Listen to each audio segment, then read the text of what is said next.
Battlefield 6 just entered another phase of development with the testing of Breakthrough that occurred yesterday. If you're new here, hey hello, my name is Ace. I play every Battlefield game until Battlefield 6 launches, such as Battlefield 3, 4, 1, 5, and everything Battlefield related on this channel. So if you want to keep in touch with Battlefield 6 and just enjoy good old Battlefield gameplay from the old classic games at this point, then please consider leaving a like, comment and a subscription for future content. Without wasting your time any further, let's get into the Breakthrough mode that they tested yesterday. Here it is on the screen right now. This is going to be artist impression of the map. That was Breakthrough. This was tested on Abbasid. If you're not aware what Abbasid is, this is the first map that we saw from the very first leaks back in March, I believe. This is when that was very city urban-like map.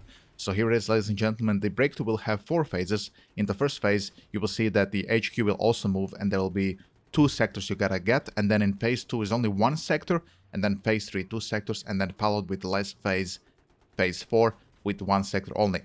The additional information I heard about Breakthrough in Battlefield 6 is that in this playtest, at least, this is from Telegram, there was only 48 players, and many of the Russian or Ukrainian players in Telegram have complained that there wasn't much action because of that. Now, there could be several reasons why they're testing 48 players. I would say they're probably maybe testing first the server performance of Breakthrough. This is the first time ever they're testing Breakthrough, so maybe they didn't want to risk it and go with 64 players and just said, hey, let's just test 48 now, and then we will see if everything's fine. And for the next test, it's going to happen in a week or whenever, we're going to drop the 64 players so people really feel the chaos of the operations / Breakthrough mode. Personally, I'm very happy about Breakthrough finally being tested in Battlefield 6. If you're a regular subscriber here, you will know that Breakthrough is my favorite mode. Here I'm playing Russian Strike at Kharkov, which is the original Breakthrough, we can call it that, I guess, on a smaller scale. Very happy it's being tested. Sad to hear that many of the Russian and Ukrainian players felt it was kind of boring because of the lack of players.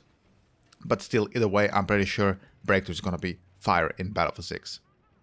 Moving on, ladies and gentlemen, here are the poll results that I ran yesterday with you guys, asking you what is your main concern for Battlefield 6. 46% of you, overwhelming majority, voted for disaster launch, followed by 22% who were concerned about the game not having content and being a live service slop.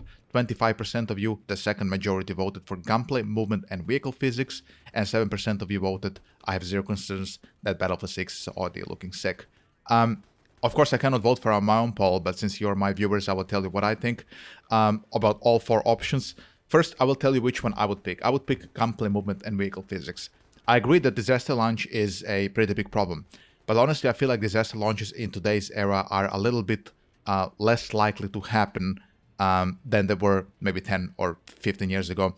The last disaster launch that I personally experienced in Battlefield or any game, honestly, would be Battlefield 4. This was a long time ago, 12 years ago at this point. Are they going to have something like this, which is already crashing the servers and making the game completely unplayable with broken-ass netcode and all these other things which plagued Battlefield 4 for a very, very long time until Dicey on the helm with David Sirland fixed Battlefield 4.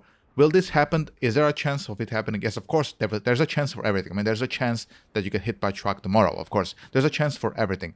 But like a high likely chance this is going to happen with Battlefield 6? No, I really don't think so. Especially after DICE already said that they're very happy with server performance and, you know, stability of the BFLabs playtest. Also, I've never heard on Telegram or on Reddit or any of the testers who leaked information that they ever crashed in BFLabs. There was ever some significant problems like what Battlefield 4 had. So I'm pretty sure disaster launch, while not out of the question, I think the probability of it happening is small. Then the no content live service slop. This is something that I made my peace. Unfortunately, I don't want to make my peace with this, but this is something I am forced to make my peace with the no content live service slop. This is just the nature of these modern games. They're all live service slops. I think the days of premium and you getting guaranteed good DLCs with, you know, map packs and weapons and maybe classes and new vehicles are over. They're just going to see how the game performs, and if the game is dead in the first 2 months, then they're not going to release barely any content, just like they did with Battlefield 2042. So this is just the reality of modern gaming. So this is why I voted for the most important thing for me personally, which would be the gunplay, movement and vehicle physics. I want that all of these are nailed to, if possible, perfection, honestly, because this is going to be the main formula which holds Battlefield 6 together. And the other issues like the no content live service slop and disaster launch are things which are avoidable, but once you code a game on trash gunplay, bad movement, and floaty trash vehicle physics like Battlefield 2042 had, for example, this is something that is basically unfixable in my book. One other option that I haven't included, and I couldn't include it anyway because YouTube has a cap of 4 options per poll, so we're gonna run this in another poll, is the UI. Watching this Battlefield 3 Strike at Kharkon gameplay and seeing just the tank UI and how the UI flows with the vehicle gameplay in this game is just absolutely impressive. I mean, everybody who hasn't played Battlefield and let's say they bought Battlefield 3 already know what's going on just by being a tank. I have cannon selected now I have the HNG. Everything is shown on the screen, very bold letters, very clear. You just have to look down a bit and everything is shown, tells me when I killed an enemy. Everything is super clear, very simple, that literally a toddler, if you played first-person shooters for like more than half an hour, I think you're ready to go and play Battlefield 3 and do a little bit of work until you learn the maps and, you know, the other physics and the movement and the other things that bind Battlefield 3 together. But UI was never a problem. I personally think that Battlefield 4 UI, for me personally, was the best UI. It was like the Battlefield 3 UI remastered, where I had the options over the color of my tank HUD, over the how big I want the minimap to be. The minimap was also much more detailed than the Battlefield 3 minimap. Although you can see this one that I'm using here in the tank is also very useful. I mean, even for today's standards, there are minimaps in other games which are just basically unusable.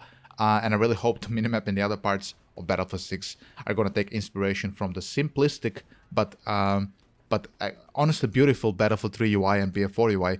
You know, there is beauty in simplicity. Not everything has to be super complicated and super, you know, quiche and modern and just for no reason made hard to understand. I really feel that this is something that deflects people from your game rather than bring them to it. So simplistic UI is something that we will be talking about in another poll. Now, the final piece of information is a registration form for BFLabs on the screen right now. This comes from Reddit. Somebody actually immediately broke their NDA and leaked the registration form. You can see it right now. So what do you need? You need account email or Steam, depending on the platform you play Battlefield on. And then you need your Discord account and your EA account. Like I said in all my other videos, I'm very happy now there's actual visual proof of what I was saying. You need Discord accounts to play BFLabs.